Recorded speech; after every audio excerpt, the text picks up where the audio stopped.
MLA TV news ముందుగా headlines. కూటమి నేతలకి CM Chandrababu సున్నిత హెచ్చరిక. ఎన్డీఏ శాసనసభ పక్ష సమావేశంలో ఎమ్మెల్యేలకు చంద్రబాబు హితబోధ. ఇసుక రవాణాలో ఎమ్మెల్యేలు జోక్యం చేసుకోవద్దని సూచించిన సీఎం.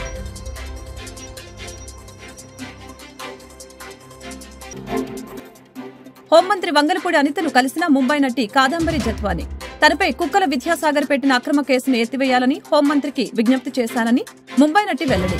విజయవాడలో ఉన్న సమయంలో తనకు రక్షణ కల్పించాలని కోరానని స్పష్టీకరణ. కేంద్ర ప్రభుత్వ సహకారంతో రాబోయే 5 ఏళ్లలో రాష్ట్రంలో అన్ని చోట్ల టూరిజం అభివృద్ది చేస్తామని మంత్రి కందుల దుర్గేష్ వెల్లడి. విజయవాడలో రాష్ట్ర ముఖ్యమంత్రి చంద్రబాబు, ఉప ముఖ్యమంత్రి పవన్ కళ్యాణ్ చేతుల మీదుగా ప్రపంచ పర్యాటక దినోత్సవాన్ని జరపాలని నిర్ణయించామని స్పష్టీకరణ. కూటమి నేతలకి సీఎం చంద్రబాబు సున్నిత హెచ్చరిక జారీ చేశారు. ఇసుక రవాణాలో ఎమ్మెల్యేలు జోక్యం చేసుకోవద్దని సీఎం సూచించారు. ఉచిత ఇసుక విధానం విజయవంతమయ్యేందుకు సహకరించాలని కోరారు.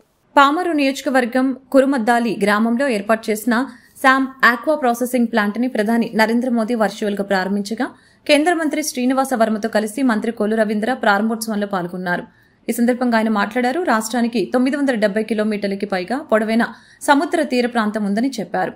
దాన్ని ఆధారంగా చేసుకుని లక్షలాది మంది జీవిస్తున్నారని, గతంలో 2014-19 మధ్య కాలంలో రాష్ట్ర మత్స్య ఉత్పత్తిని అంతర్జాతీయ మార్కెట్లో విక్రయించడం ద్వారా వేల కోట్ల ఆదాయం పొందారని గుర్తు చేశారు. ఫీడ్ విషయంలో అదే విధమైన దోపిడీ కారణంగా నాణ్యమైన సీడ్ అందక ఫీడ్ ధరలు భరించలేక రైతులు అప్పులు పాలయ్యారని చెప్పారు. చాలా మంది ఈ వ్యవస్థను వదిలేశారని, చివరికి ఆటుపోట్లు ఎదుర్కొని పంట పండించిన కొనుగోలు సమయంలో సిండికేట్ల కారణంగా దారుణంగా నష్టపోతున్నట్లు తెలియజేశారు.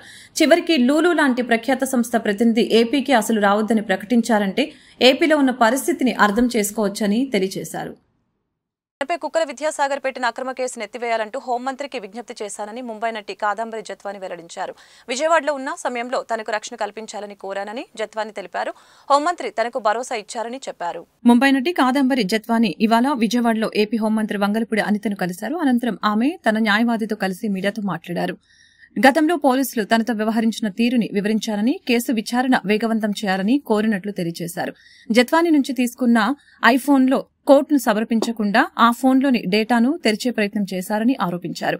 అవి ఐఫోన్లు కాబట్టి వాటిలో అత్యంత భద్రత ప్రమాణాలు ఉంటాయి కాబట్టి సరిపోయిందని, మామూలు ఫోన్లయ్యుంటే ఈ పాటికి ఓపెన్ చేసి ఉండేవాళ్ళని తెలిపారు. ఐఫోన్లను తెరవటానికి ప్రయత్నించినప్పుడు జత్వానికి 2 సార్లు అలర్ట్ మెసేజ్లు వచ్చాయని, వాటిని సాక్షులుగా చూపిస్తామని పేర్కొన్నారు. మంగళగిరిలో ఎన్డీఏ శాసనసభ పక్ష సమావేశంలో సీఎం చంద్రబాబు మాట్లాడారు. ఇసుకలో జోక్యం చేసుకోవద్దని ఎమ్మెల్యేలకు సూచించారు. ఉచిత ఇసుక విధానంపై ప్రతిపక్షం నుంచి విమర్శలు వస్తున్న నేపథ్యంలో చంద్రబాబు చేసిన కామెంట్స్ ప్రాధాన్యత సంతరించుకుంది. నియోజకవర్గాల్లో ఇసుక విషయంలో జోక్యం చేసుకుంటే రాబోయే రోజుల్లో మన గెలుపునకి అదే దోహదం చేస్తుందని తెలియజేశారు. కొత్త మద్యం పాలసీ తీసుకువస్తున్నామని, నాణ్యమైన మద్యాన్ని 99 రూపాయలకే ఇస్తామని తెలిపారు. అమరావతికి కేంద్రం 15,000 కోట్లు ఇస్తోందని, ఇంకా మరిన్ని నిధులకి హామీ ఇచ్చామని తెలిపారు. అమరావతికి నిధుల కొరత లేదని చంద్రబాబు స్పష్టం చేశారు.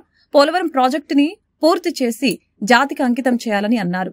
గత ప్రభుత్వం చెప్పిన తప్పులతో పాటు మనం చేస్తున్న మంచి పనుల్ని కూడా ప్రజల్లోకి తీసుకువెళ్లాలని ఎమ్మెల్యేలకు చంద్రబాబు సూచించారు. కేంద్ర ప్రభుత్వ సహకారంతో రాబోయే 5 ఏళ్లలో రాష్ట్రంలో అన్ని చోట్ల టూరిజం అభివృద్ది చేస్తామని రాష్ట్ర పర్యాటక, సాంస్కృతిక, సినిమాటోగ్రఫీ మంత్రి కందుల దుర్గేష్ వెల్లడించారు. విజయవాడలో రాష్ట్ర ముఖ్యమంత్రి చంద్రబాబు నాయుడు, ఉప ముఖ్యమంత్రి కొనితెల పవన్ కళ్యాణ్ చేతుల మీదుగా ప్రపంచ పర్యాటక దినోత్సవాన్ని జరపాలని నిర్ణయించుకున్నట్లు తెలిపారు.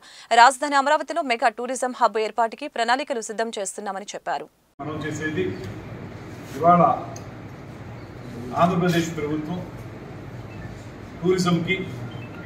పెద్దపీట వేస్తున్నటువంటి సందర్భాన్ని మీ అందరికీ గుర్తు చేస్తాం.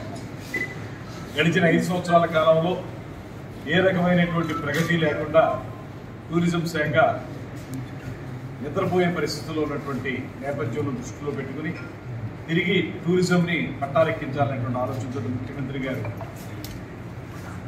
చేసిన సూచనలు, ఆయన ఇచ్చినటువంటి మార్గనిర్దేశకత్వం, దాంతోపాటు పవన్ కళ్యాణ్ గారికి ప్రత్యేక అభిమాన సబ్జెక్ట్ అయినటువంటి టూరిజం, వీటి దృష్ట్యా రాబోయే 5 సంవత్సరాల కాలంలో కూడా రాష్ట్రంలో అన్ని ప్రాంతాల్లో కూడా టూరిజం డెవలప్ చేయాలని ఆలోచన చేస్తాం. దాంతోపాటు ఇవాళ కేంద్ర ప్రభుత్వం కూడా ప్రత్యేకమైన దృష్టి సారిస్తాం. అందుకే జనశక్తి మంత్రిగా, సమర్థవంతమైన మంత్రిగా పేరు పొందినటువంటి గజేంద్ర సింగ్ షెకావత్ గారిని కేంద్ర టూరిజం శాఖ మంత్రిగా కల్చర్కి కూడా ఆయనే ఏర్పాటు చేయడం, దాని ద్వారా దేశంలో టూరిజం డెవలప్ చేయడం మాత్రమే కాకుండా రాష్ట్రాలకు ఇతోధికమైనటువంటి సేవలు అందించాలి, సహకారం అందించాలనేటువంటి ఆలోచనతో కేంద్ర మంత్రిత్వ శాఖ కూడా సంపూర్ణమైన సహకారం వెళ్ళి అక్కడ టూరిజం శాఖ మంత్రి గారిని కలవడం జరిగింది. తర్వాత మొన్న ఒక వారం రోజుల క్రితం బెంగళూరులో సదరన్ స్టేట్స్ సంబంధించినటువంటి టూరిజం శాఖ మంత్రులందరితోటి గజేంద్ర సింగ్ షెకావత్ గారు ఒక సమావేశం ఏర్పాటు చేశారు. ఆ కాన్ఫరెన్స్ కూడా నేను వెళ్ళడం జరిగింది. అక్కడ మన ఆంధ్రప్రదేశ్ తాలూకు టూరిజం అభివృద్ధి గురించి స్పష్టంగా వారికి వివరించడం, దాని ప్రకారం ఇవాళ స్వదేశీ దర్శన్ అనేటువంటి కేంద్ర ప్రభుత్వ పథకం ఉంది, ప్రసాద్ స్కీమ్ అనేటువంటి మరొక పథకం ఉంది. ఈ రెండు పథకాలు కూడా ఇవాళ రాష్ట్ర ప్రభుత్వాలు చేపట్టే కార్యక్రమాలకు సపోర్ట్గా నిలబడతాయి. దానికి సంబంధించి ఏం చేయాలనేటువంటి అంశాల మీద కూడా క్షుణ్ణంగా చర్చించడం జరిగింది. దానికి డిపిఆర్లు తయారు చేసి రేపు అక్టోబర్ 15వ తారీఖు కల్లా ఆ డిపిఆర్లు కేంద్ర ప్రభుత్వం సబ్మిట్ చేయాలి. సబ్మిట్ చేస్తే రాబోయే రోజుల్లో మనకి రాష్ట్రంలో టూరిజం సర్క్యూట్స్ ఏర్పాటు చేయడానికి కొన్ని ప్రాంతాలను కలుపుకుని, అదేవిధంగా ఒక మెగా టూరిజం ప్రాజెక్ట్ని అమరావతిలో ఏర్పాటు చేసుకోవడానికి మేము అన్ని రకాలుగా కూడా ప్రణాళికలు సిద్ధం చేస్తున్నాము. వీటిని అక్టోబర్ 15వ తారీఖు కల్లా కేంద్ర ప్రభుత్వానికి అందించి కేంద్ర ప్రభుత్వం ద్వారా ఆమోదం తీసుకుని వెంటనే పనులకు దిగడం జరుగుతుంది. ఇందులో ప్రధానంగా మీకు 4 డెస్టినేషన్స్ మనం ఆంధ్రప్రదేశ్లో ఫైనలైజ్ చేసాం. దీనికి మొత్తంగా 250 కోట్ల రూపాయలు, అంటే ఒక్కొక్క ప్రాజెక్టు 100 కోట్లుగా పెంచకుండా ఉండాలి. 250 కోట్ల రూపాయలు కేటాయించడానికి దీనికి ప్రత్యేకమైనటువంటి scheme for special assistance to states for capital investment, SASCI అంటారు. సాసి ద్వారా ఇవ్వడానికి కేంద్ర ప్రభుత్వం ముందుకు వచ్చింది. దానికి సంబంధించి 4 డెస్టినేషన్స్ మనం రెడీ చేసాం. ఐకానిక్ టూరిస్ట్ సెంటర్స్, ఒకటి శ్రీశైలం నంద్యాల శ్రీశైలం. నగర ప్రజల్ని ముంపు నుంచి రక్షించడమే లక్ష్యంగా బుడమేరు విస్తరణ ఆపరేషన్ చేపట్టనున్నట్లు మంత్రి నిమ్మల రామానాయుడు తెలిపారు. ఆపరేషన్ బుడమేరు యాక్షన్ ప్లాన్ కార్యాచరణపై విజయవాడలోని జలవనరుల శాఖ క్యాంపు కార్యాలయంలో మంత్రి సమీక్ష చేపట్టారు. పాత్రికేయ మిత్రులందరికీ కూడా నమస్కారాలు తెలియజేసుకుంటూ, బెజవాడ దుఃఖదాయినిగా పిలువబడుతున్నటువంటి బుడమేరు నుండి విజయవాడకు ఒక శాశ్వత రక్షణ ఉండాలి, విజయవాడ భవిష్యత్తులో ఒక ముంపు రహిత పట్టణంగా ఉండాలనేటువంటి చంద్రబాబు నాయుడు గారి యొక్క ఆలోచనలకు లక్ష్యంకి అనుగుణంగా గత 3-4 రోజులుగా ఇరిగేషన్, రెవెన్యూ, అదేవిధంగా ఏదైతే టౌన్ ప్లానింగ్ సంబంధించినటువంటి అధికారులతోటి ప్రతిరోజు కూడా రివ్యూలు, సమీక్షలు నిర్వహిస్తూ ఏదైతే బుడమేరుకు సంబంధించినటువంటి ఆక్రమణలు ఏవైతే ఉన్నాయో వాటిని ఐడెంటిఫై చేస్తూ, అందులో కూడా పర్టికులర్గా ఏదైతే వెలగలేరు హెడ్ రెగ్యులేటర్ నుంచి ఏదైతే ఓల్డ్ ఛానల్ ఏదైతే విజయవాడ సిటీ నుంచి గుడివాడ కొల్లేరు వేదిక వెళ్తూ ఉందో దానిలో చూస్తే పర్టికులర్గా ఏదైతే ఈ యొక్క వెలగలేరు, కౌలూరు, ఇలప్రోలు, పైడూరుపాడు, గొల్లపూడి మీద నుండిగా ఏదైతే Vidyadharapuram, Vijayawada 14th, 15th, 16th revenue వార్డులకు సంబంధించి గొనదల, అదేవిధంగా ఏదైతే రామవరపాడు, ప్రసాదపాడు, ఎనికేపాడు, అంటే ఏదైతే టోటల్గా 36.25 కిలోమీటర్స్, అంటే వెలగలేరు హెడ్ రెగ్యులేటర్ దగ్గర నుంచి ఏదైతే ఎనికేపాడు వరకు కూడా ఉన్నటువంటి ఏవైతే ఈ యొక్క గ్రామాలు కానీ ఈ వార్డుల మీద కానీ పోతూ ఉన్నటువంటి ఈ యొక్క బుడమేరు ఆక్రమణలు కనుక చూసినట్లయితే మరి చాలా వరకు అగ్రికల్చర్ పర్పస్ ఆక్రమణకు గురైనటువంటి పరిస్థితుల్ని పరిశీలించడం జరిగింది, ఐడెంటిఫై చేయడం జరిగింది. అందులో కూడా పర్టికులర్గా ఏదైతే విద్యాధరపురం నుంచి గుణదల వరకు, అంటే ఏదైతే విఎంసీ లిమిట్లో ఎక్కువ ఆక్రమణలు, అందులో పర్టికులర్గా ఈ విఎంసీ లిమిట్లో చూస్తే 202 ఎకరాలు ఉంటే అందులో 70 ఎకరాల వరకు కూడా ఆక్రమణలకు గురైనటువంటి పరిస్థితి. దగ్గర దగ్గర 3051 స్ట్రక్చర్స్ ఆక్రమణలు ఇళ్ళుని ఇక్కడ నిర్మాణం జరిగినట్లుగా కూడా గుర్తించడం జరిగింది.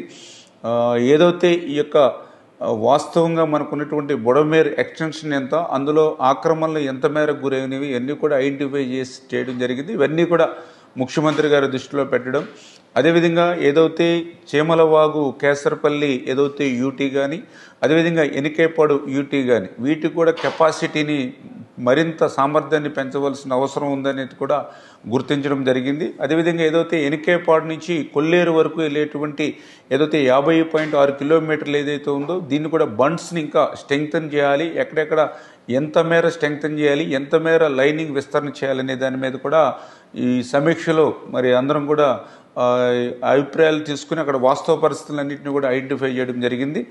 అదేవిధంగా మరొక ఆలోచన అంటే ఏదైతే ఈ యొక్క బుడమేరు ఓల్డ్ ఛానల్ ఏదైతే ఉందో ఈ ఓల్డ్ ఛానల్ అంతా కూడా ఇళ్ల మధ్యలోంచి సిటీ మధ్యలోంచి వస్తూ ఉంది కాబట్టి దానికి ప్యారలల్గా ఏదైతే హెడ్ రెగ్యులేటర్ దగ్గర నుంచి పాముల కాలువ, ఆ పాముల కాలువ నుంచి ముస్తాబాద్ కెనాల్ మీదుగా ఎనికేపాడుకు కూడా ఏదైతే ఒక కెనాల్ ఏదైతే ఉందో కెనాల్ని విస్తరణ చేయడం ద్వారా ఈ యొక్క బుడమేరుకు సంబంధించినటువంటి ఫ్లడ్ వాటర్ను కూడా డైవర్ట్ చేయడానికి కూడా అవకాశం ఉంటుంది. అందుచేత ఆ విషయాన్ని కూడా దృష్టిలో పెట్టుకుని ఆ పాముల కాలువ ముస్తాబాద్ కెనాల్ కూడా మనకి ఇరిగేషన్ వరకు ఎంతవరకు వాస్తవంగా ఎంతవరకు దాని ఎక్స్టెన్షన్ ఉంది, దాన్ని ఇంకా మనం ఎక్స్టెండ్ చేయాలంటే అది అగ్రికల్చర్ ల్యాండే కాబట్టి ఎంతవరకు పాసిబిలిటీ ఫీజిబుల్ ఉందనేది కూడా. సెప్టెంబర్ 19 ప్రతి మందుకి ప్రభావవంతమైన పర్యవేక్షణ అవసరమని డిప్యూటీ సూపరింటెండెంట్ డాక్టర్ ఉమాజ్యోతి తెలిపారు. గురువారం జాతీయ ఫార్మసీ విజిలెన్స్ వారోత్సవాల్లో భాగంగా నాట్కో క్యాన్సర్ ఆసుపత్రి క్యాన్సర్ విభాగం, చలపతి ఫార్మసీ కళాశాల సంయుక్తంగా ఏర్పాటు చేసిన ప్రదర్శనని ఆమె జెండా ఊపి ప్రారంభించడం జరిగింది. ఈ సందర్భంగా డాక్టర్ ఉమాజ్యోతి మాట్లాడారు. రోగి మందుల్ని సకాలంలో తీసుకోవడం వలన జీవితం విజయవంతమవుతుందని తెలియజేశారు. ఈ ర్యాలీ ఆసుపత్రి నుంచి నాస్ సెంటర్, ఏసీ కళాశాల మీదుగా ఆసుపత్రికి చేరుకుంది. దానికి నాకు తెలిసి చాలా ఇంపార్టెన్స్. ఎందుకంటే డాక్టర్ ప్రిస్క్రైబ్ చేయటం, ఆ ప్రిస్క్రిప్షన్ను ఫాలో అవ్వటం, అలాగే టైమ్లీగా మందులు వేసుకోవటం కానీ, అలాగే ఎక్స్పైరీ ఆఫ్ మెడిసిన్స్, ఇలా చాలా జాగ్రత్తలు తీసుకోవాలి. మందు ప్రిస్క్రైబ్ చేయటమే కాదు, దానికి తగ్గట్లుగా ఆ మందులు వాడుకోవాల్సిన అవసరం ఉంది. దీంట్లో వాళ్ళని గైడ్ చేసే నర్సెస్ పాత్ర, అలాగే మన స్టూడెంట్స్ వాళ్ళతో పాటు వాళ్ళకి సమయానికి వాళ్ళకి సూచనలు ఇచ్చి, ఇలాగే పేషెంట్ సేఫ్టీ గురించి ఇంకా చాలా జాగ్రత్తలు తీసుకోవాల్సిన అవసరం ఉంది. మా నాట్కో సెంటర్లో అందరూ సమిష్టిగా ఒక మంచి సర్వీస్ని పేషెంట్స్కి ప్రొవైడ్ చేస్తున్నారు. ఈ పేషెంట్ సేఫ్టీ డే సందర్భంగా అందరూ ఒక్కసారి అప్డేట్ అయ్యి ఏ పరిస్థితుల్లో పేషెంట్ సేఫ్టీ అనేది ఇబ్బంది పడుతుందో గమనించి ఒక్కసారి లేటెస్ట్గా ఉన్న అన్ని గైడ్ లైన్స్ కూడా ఫాలో అవుతూ పేషెంట్ సేఫ్టీని జాగ్రత్త. ఫార్మకో విజిలెన్స్ వీక్ ఈరోజు చలపతి వాళ్ళు పేషెంట్ సేఫ్టీ డే అని ఒక ర్యాలీ కండక్ట్ చేస్తున్నారండి. యాక్చువల్గా మనము డాక్టర్స్ మెడిసిన్స్ అన్నీ ప్రిస్క్రైబ్ చేస్తారు, but at the same time పేషెంట్స్కి ఆ సైడ్ ఎఫెక్ట్స్ గురించి కానీ, ఎంతకాలం వాడాలి, ఎంత డోసెస్ వాడాలి, మధ్యలో ఆపితే ఏంటి ప్రాబ్లమ్స్, ఇవన్నీ ఎక్స్ప్లెయిన్ చేయడానికి ఫార్మకాలజీ వాళ్ళు చాలా అవసరం ఉంటుంది. ఈ రోల్ అంతా ఫార్మసిస్ట్ వాళ్ళే చేస్తారు. సో ఈ సందర్భంగా వీళ్ళు ఈ పేషెంట్ సేఫ్టీ డే సందర్భంగా ప్రజల్లో ఈ అవేర్నెస్ తీసుకురావడానికి కృషి చేయటం అభినందనీయం. నగరంలో ఆక్రమణ తొలగింపుకి వ్యాపారస్తులు సహకరించాలని నగర కమిషనర్ పులి శ్రీనివాసులు కోరారు. గురువారం ఉదయం నగర తూర్పు నియోజకవర్గ పరిధిలోని లాలాపేట పరిధిలో పర్యటించారు. ఈ సందర్భంగా అక్రమ నిర్మాణాల కూల్చివేతకి వ్యాపారస్తులు సహకరించాలని కోరారు. ఈ సందర్భంగా మీడియాతో ఎమ్మెల్యే నజీర్ మాట్లాడారు. వ్యాపార సముదాయాలతో నిత్యం రద్దీగా ఉండే మార్కెట్ ప్రాంతమైన లాలాపేటలో ఆక్రమణని తొలగించడం జరుగుతుందని వ్యాపారస్తులు సహకరించాలని కోరారు. ప్రస్తుతం ఇబ్బంది తలెత్తిన ట్రాఫిక్ సమస్య లేకుండా వ్యాపారాలు చేసుకునేందుకు ఎంతో దోహదపడుతుందని తెలిపారు. అందరికీ నమస్కారం. ముఖ్యంగా ఈ పట్నం బజారు ఎలా ఉండేది మీ అందరూ తెలుసు. చాలా కంజెస్టెడ్గా ఉండి అన్ని ఎంక్రోచ్మెంట్స్ రోడ్డు మీద. మెయిన్ ఏంటంటే ఇక్కడ కన్యకా పరమేశ్వరి అమ్మవారి టెంపుల్ ఉంది. ఆ టెంపుల్కి వెళ్ళే భక్తులకు కూడా అసౌకర్యంగా ఉండేది. ఇప్పుడు దసరా ఉత్సవాలు మనకి స్టార్ట్ అవుతున్నాయి. దీన్ని దృష్టిలో పెట్టుకొని ఇక్కడ ప్రజలు పడుతున్న కష్టాలను దృష్టిలో పెట్టుకొని మరి గౌరవ ఎమ్మెల్యే గారితో కూడా ఈ ఇష్యూ డిస్కస్ చేసిన తర్వాత వారు ఇక్కడ ఉన్నటువంటి ఎవరైతే ఎంక్రోచ్ చేసి ముందుకు వచ్చి షాపులన్నీ ఎక్స్టెండ్ చేసుకున్నారో వారు సంప్రదింపులు జరిపిన తర్వాత వాళ్ళకి ముందస్తు ఇన్ఫర్మేషన్ తోటి మనం ఈ రోడ్డు ఈరోజు వైండింగ్ చేసుకోవడం జరిగింది. పూర్తిగా ఎంక్రోచ్మెంట్స్ అన్నీ కూడా రిమూవ్ చేయడం జరిగింది. చేసిన తర్వాత ఈ రోడ్డు మరి కొన్ని ప్యాచెస్ ఉన్నాయి. తర్వాత కొంత రోడ్డు పాడైపోయింది కాబట్టి కొత్తగా రోడ్డు శాంక్షన్ చేసి ఇప్పుడు ఎమ్మెల్యే గారు చెప్పినట్లు ఈ రోడ్డును కూడా త్వరితగతిన కంప్లీట్ చేసేదానికి ప్రణాళిక సిద్ధం చేసుకుంటున్నాము. ఈరోజు దీనికి శంకుస్థాపన కూడా చేయడం జరిగింది. ఈ సందర్భంగా నేను ఎమ్మెల్యే గారిని పూర్తిగా అభినందిస్తున్నాను. ఎందుకంటే మీ అందరూ తెలుసు, ఎక్కడైనా సరే నగరంలో కానీ లేకపోతే చిన్న గ్రామ పంచాయతీలైనా ఎవరైనా ఏదైనా చట్టవిరుద్ధంగా ఏదైనా ఉన్నా కూడా లోకల్గా కొంతమంది ఇన్వాల్వ్ అయ్యి దాన్ని అడ్డుకునే ప్రయత్నాలు చేస్తారు. ఈ రోడ్ ఎంక్రోచ్మెంట్స్ రిమూవ్ చేయించడం అంటే ఆషామాషి కాదు. వారు దానికి ముందుండి మరి వాళ్ళందరితో కూడా కోఆర్డినేషన్ చేసి నగరపాలక సంస్థ అధికారులకు ఆ వెసులుబాటు కల్పించినందుకు వారికి ప్రత్యేకంగా ధన్యవాదాలు తెలియజేసుకుంటూ రాబోయే రోజుల్లో కూడా ఎక్కడైతే ప్రజలకి అసౌకర్యం కలిగే విధంగా ఎంక్రోచ్మెంట్స్ ఉన్నాయో అవన్నీ కూడా రిమూవ్ చేయడం జరుగుతుంది. ఇబ్బంది లేని వాతావరణంలో ఎవరైనా చిన్న చిన్న వాళ్ళు బిజినెస్లు చేసుకుంటున్నా మనం చూస్తున్నట్లు వెళ్ళొచ్చు, కానీ బట్ ప్రజలకు అసౌకర్యం కలిగే విధంగా అట్లాగే ఇటీవల కురిసిన వర్షాలు ఎక్కడైతే వాటర్ స్టాగ్నేషన్ ఎక్కువగా ఉండిపోయి డ్రైన్స్ అన్ని బ్లాక్ అయిపోయినాయో అట్లాంటి ప్రదేశాలన్నీ గుర్తించాము. రాబోయే రోజుల్లో వాటన్నిటిని కూడా వారికి నచ్చజెప్పి ప్రజలకు కూడా నచ్చజెప్పి అక్కడ ఎంక్రోచెస్కి నచ్చజెప్పి అవన్నీ కూడా రిమూవ్ చేయించే ప్రాసెస్ గుంటూరు నగరపాలక సంస్థ చేపడుతుంది. రెండో విషయం, ఆటో వ్యాపార రంగంలో అగ్రగామిగా పేరు పొందిన అతుల్ ఆటోస్ గుంటూరు ఆటో నగర్లో షోరూమ్ ని అందుబాటులోకి తీసుకువచ్చింది. 29 ఏళ్ల అనుభవం కలిగిన రామ్కో డీలర్స్ తో కలిగిన ఏర్పాటు చేసిన ఈ షోరూమ్ ప్రారంభోత్సవ కార్యక్రమం గురువారం అట్టహాసంగా జరిగింది. Atul auto limited managing director Neeraj Chandra, Ramcor managing partner Prakash Rao అతిథులుగా హాజరై షోరూమ్ ని ప్రారంభించడం జరిగింది.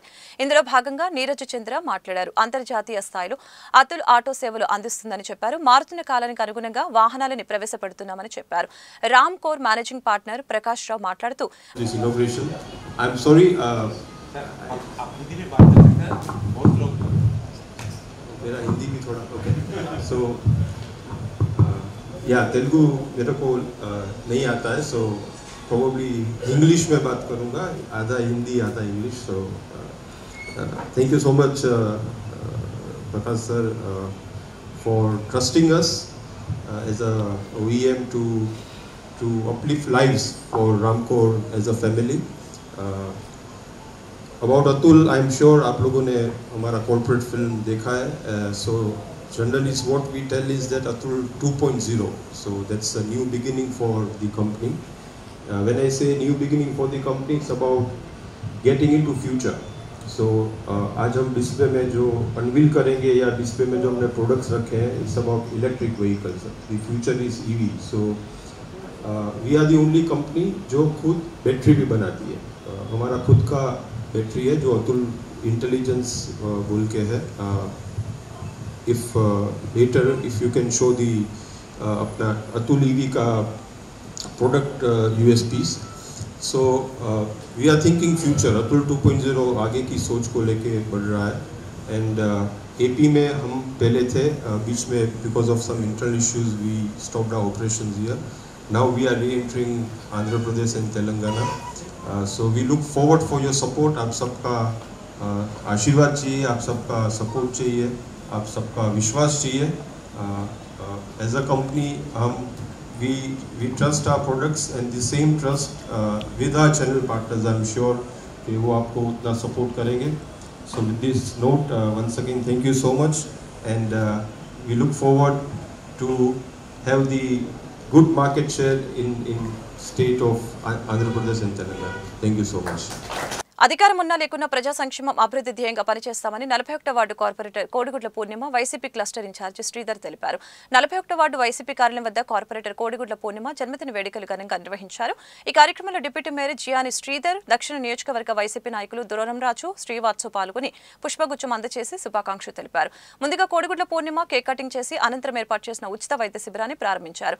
ఉచిత కంటి వైద్య శిబిరంతో పాటు మెడికవర్ ఆధ్వర్యంలో free mega health camp, Srivishnu dental సంస్థ ఆధ్వర్యంలో డెంటల్ పరీక్షలు స్థానిక ప్రజలకు ఉచితంగా అందజేశారు. అనంతరం కోడిగుడ్ల శ్రీధర్, పూర్ణిమ దంపతులు వైద్య పరీక్షలు చేసుకునే అవసరమైన రోగులకి మందులు అందజేశారు. ఈ సందర్భంగా వారు మాట్లాడారు. వార్డులో సుమారు 11 కోట్ల అభివృద్ధి కార్యక్రమాలు చేపట్టామని వెల్లడించారు. భవిష్యత్తులో కూడా 41వ వార్డు ప్రజలకి అవసరమైన మౌలిక వసతులు కల్పించేందుకు తమ వంతు కృషి చేస్తామని చెప్పారు. ఈ కార్యక్రమంలో అధ్యక్షులు వంక సంజీవు, సింగారం మాస్టరు, వెలాంగినిరావు, కుమారు, మహిళా మండలి సభ్యులు, స్థానికులు పాల్గొన్నారు.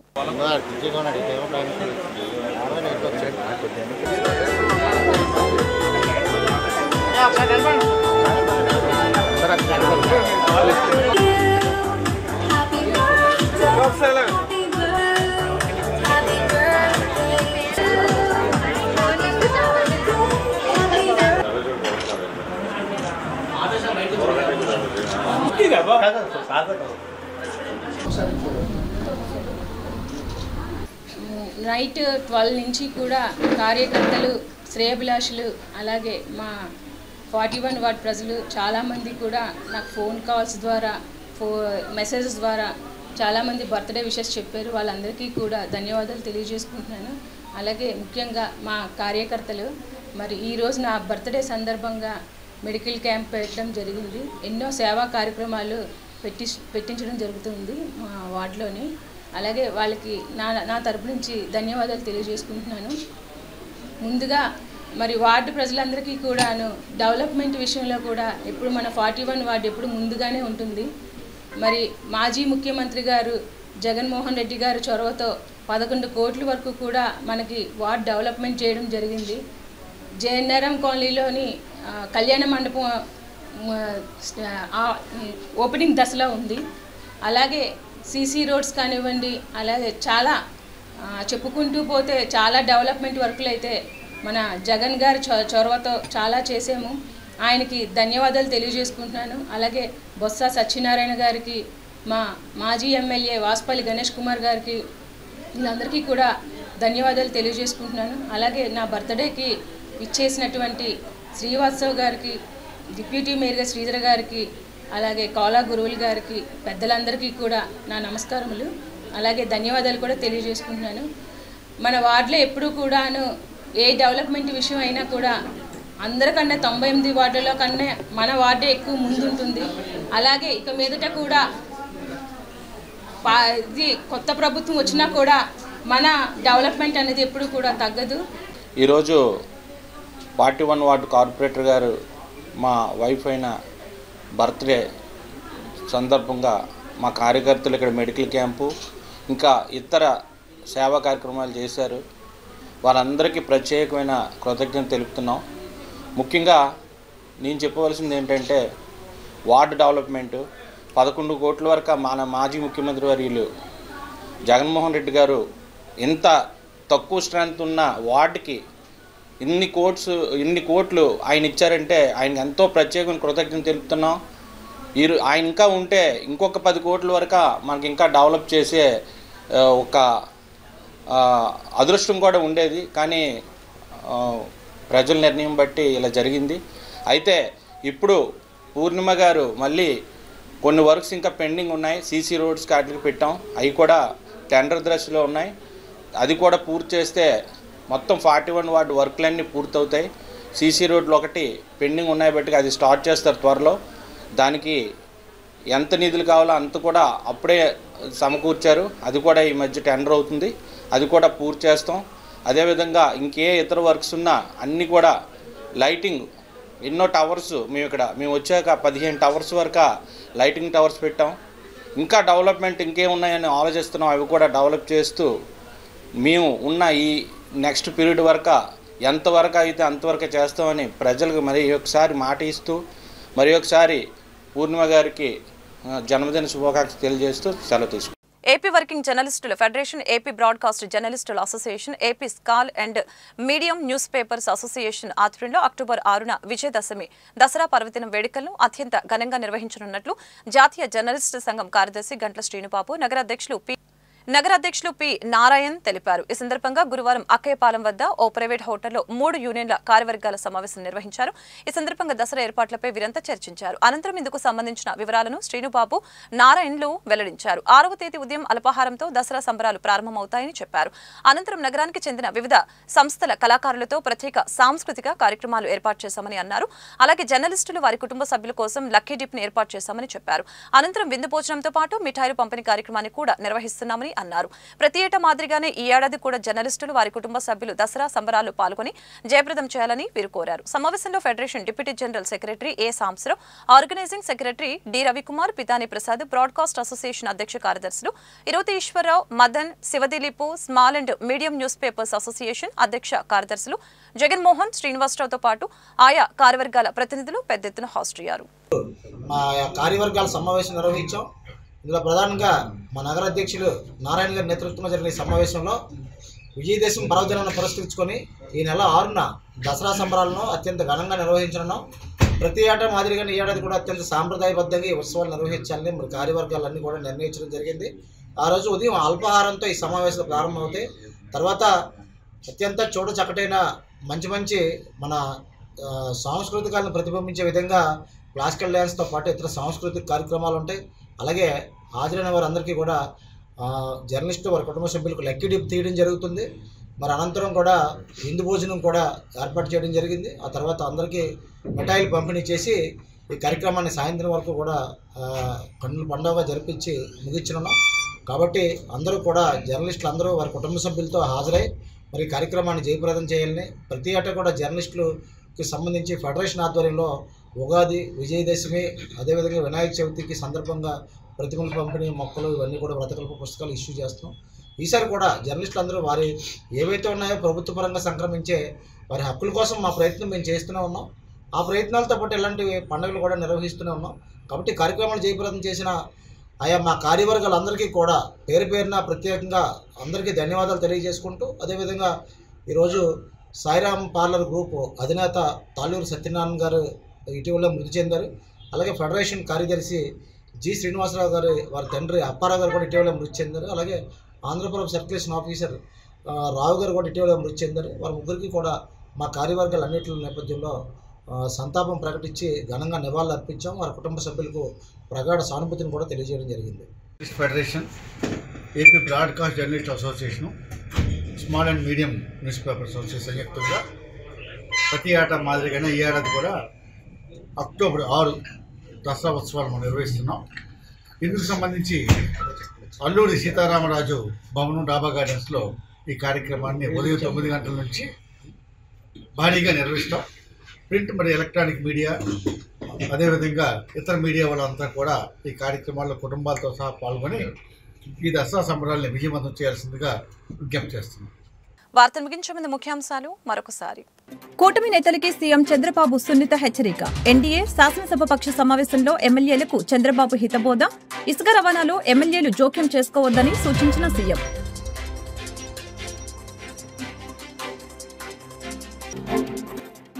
హోంమంత్రి వంగలపూడి అనితను కలిసిన ముంబై నటి కాదంబరి జత్వాని. తనపై కుక్కల విద్యాసాగర్ పెట్టిన అక్రమ కేసును ఎత్తివేయాలని హోంమంత్రికి విజ్ఞప్తి చేశానని ముంబై నటి వెల్లడి. విజయవాడలో ఉన్న సమయంలో తనకు రక్షణ కల్పించాలని కోరానని స్పష్టీకరణ. కేంద్ర ప్రభుత్వ సహకారంతో రాబోయే 5 ఏళ్లలో రాష్ట్రంలో అన్ని చోట్ల టూరిజం అభివృద్ది చేస్తామని మంత్రి కందుల దుర్గేష్ వెల్లడి. విజయవాడలో రాష్ట్ర ముఖ్యమంత్రి చంద్రబాబు, ఉప ముఖ్యమంత్రి పవన్ కళ్యాణ్ చేతుల మీదుగా ప్రపంచ పర్యాటక దినోత్సవాన్ని జరపాలని నిర్ణయించామని స్పష్టీకరణ. ఈ వార్తలు ఇంతటితో సమాప్తం. మరొక బులెటిన్లో మళ్ళీ కలుద్దాం. నమస్కారం.